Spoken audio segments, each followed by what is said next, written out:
Welcome back to Fire Emblem 4, and this is the beginning of the 4th chapter. After the pretty dramatic ending of the last one, this chapter's actually a bit of a break from the main storyline. In fact, I'd actually go so far as to say the story at this point, just for this chapter, shifts away from Sigurd and more towards Levin. I'd practically say Levin pretty much becomes the main character for this chapter. It also develops a couple of subplots involving some people who joined in the last chapter. Mainly during a few conversations. And finally it actually goes into detail about Levin's situation and why he left.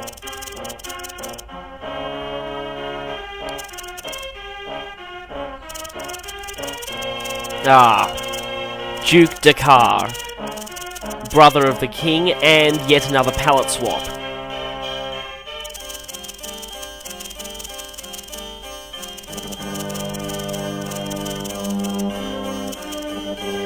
Wait, now, Duke Myos is his brother.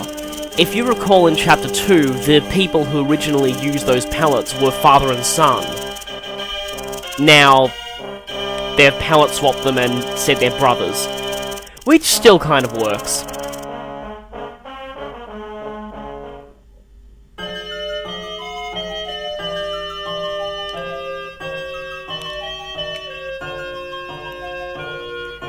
Now, I do apologise for this, please read the description here.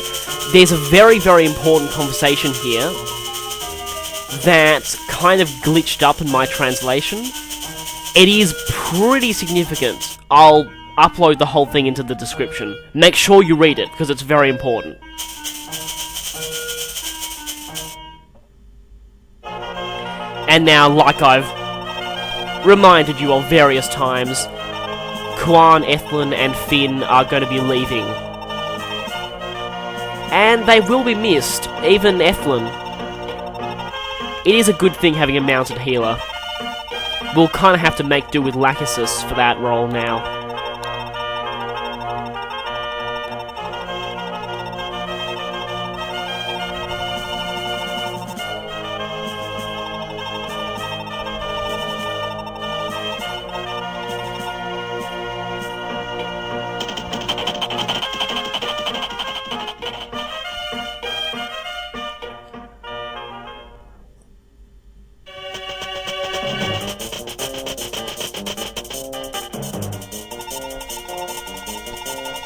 I'll talk more about this when we get into this actual chapter, but the types of enemies you'll be fighting here are very, very different to the ones in Augustria.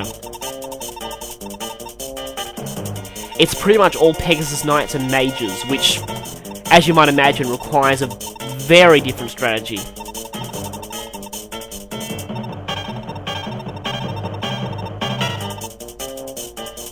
Of course, you have people trying to capitalize on Sigurd's traitor status.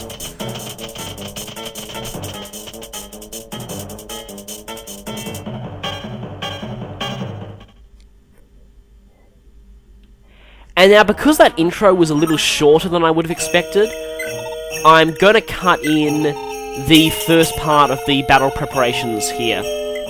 Now, I'm buying Sigurd the Elite Ring, mainly because it's a very, very good item for his son to inherit. I might as well buy Azel the Elfire Tome.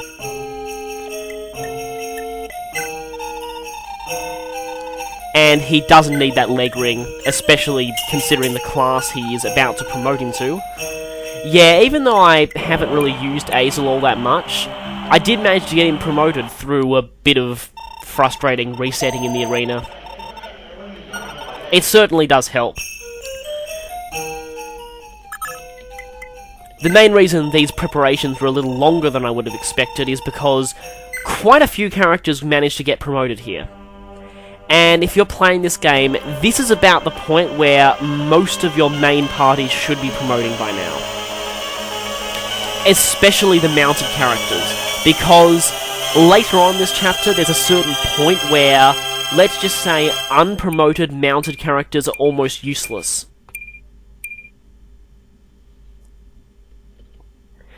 Yeah, Mage Knight is a pretty interesting class. Essentially, they're armoured mages on horseback. Something I really would kind of like to see returning in a later game. And by the way, that class in Sacred Stones, also named Mage Knight, I really don't count, because it's exactly the same as Fire Emblem 7's Valkyrie class, just with a different name. It's nothing like this game's Mage Knight class, believe me. And now Holland is able to promote, which will certainly help me. Forest Hero, pretty much the same thing.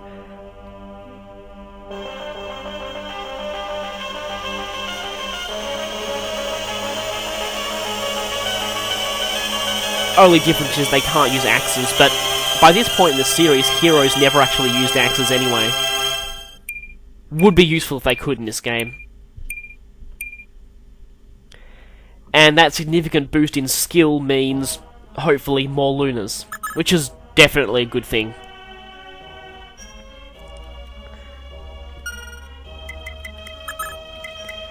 Sadly, really, all the upgrade does for Holland is just give him better stats.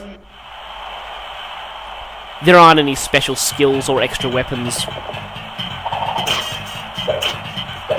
Now this opponent in the arena is a good place to try out the Wing Clipper, but I had to reset quite a few times in order to get that result. Yeah, Beowulf needed to hit twice in a row. Which he won't really have a problem with now. You'll see why in a second. Yep, he's ready to promote too. Into Forest Knight. Interesting thing about the Forest Knight class, it actually did appear in Sacred Stones. It was called Ranger in the English version, which I think does make sense. I'm wondering if they ever remade this game, if they'd make this class use bows. It'd certainly be interesting.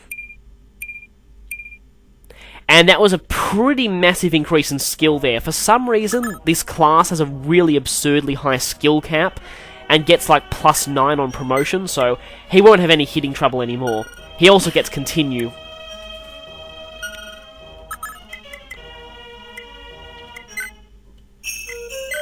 Now, I think it's about time he got a better sword, now that he can actually use one.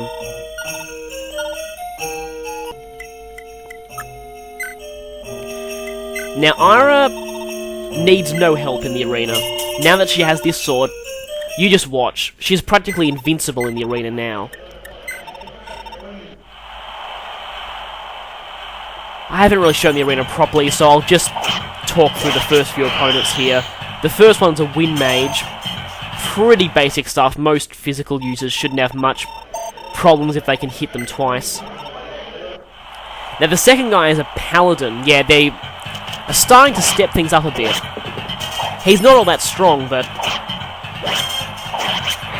you're seeing promoted enemies a lot more often in the arena now. No match for Hero Sword and Astra, though.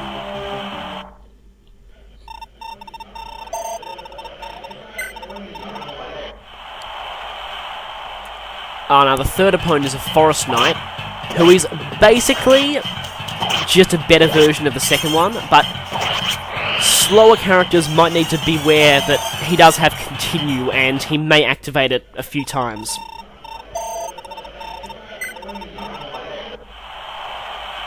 Now the fourth opponent here, Pegasus Knight with a Hero Lance.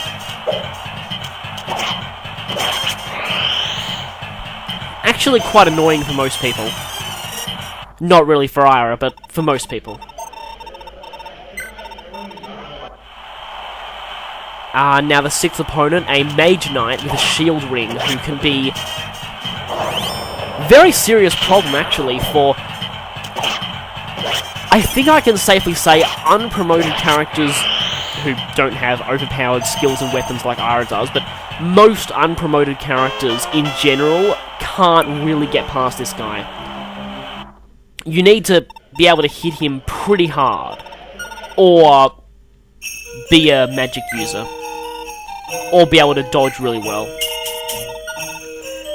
But now Ira's able to promote, which is very, very, very good.